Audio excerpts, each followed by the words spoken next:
This P013D repairing video is dedicated to Nissan's drivers. If your Nissan is getting a P013D error code, this video is going to show you 2 practical solutions to fix the error code at home. Use the Zeus app to scan your vehicle and see the error code P013D. It means that the powertrain control module is not getting a normal response from the oxygen sensor. Here are 2 of the most practical solutions to fix Nissan's P013D error code. Method A, fuel injectors. The fuel injectors are mounted in the intake manifold so that they spray fuel directly at the intake valves. Inspect the leaking fuel injectors on the fuel rail. Carefully remove the fuel injector.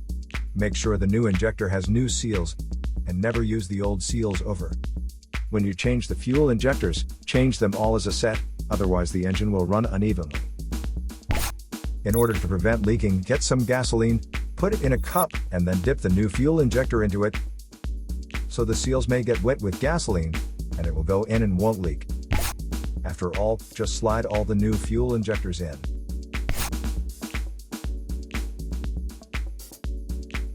Method B, the oxygen sensor. This oxygen sensor is located right after the catalytic converter. Bank 2 is on the side with cylinder number 2. Sensor number 2 is usually the downstream oxygen sensor behind the converter. Visually check the oxygen sensor's electrical connections, wire harness, and metal tabs for any damages. If damages are found, replace the oxygen sensor.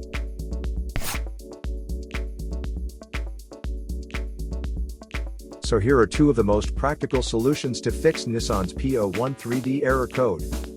After the repair, you can now use the Zeus app to clear the error code. And tap the rescan button one more time to make sure everything is fine with your vehicle. To save more money on car expenses, claim a free engine code scanner at the description link below, or check out the video here for more info. You're also welcome to leave comments below. Our mechanic professionals will answer them shortly. Don't forget to like and subscribe to our channel. Thanks again for watching this video.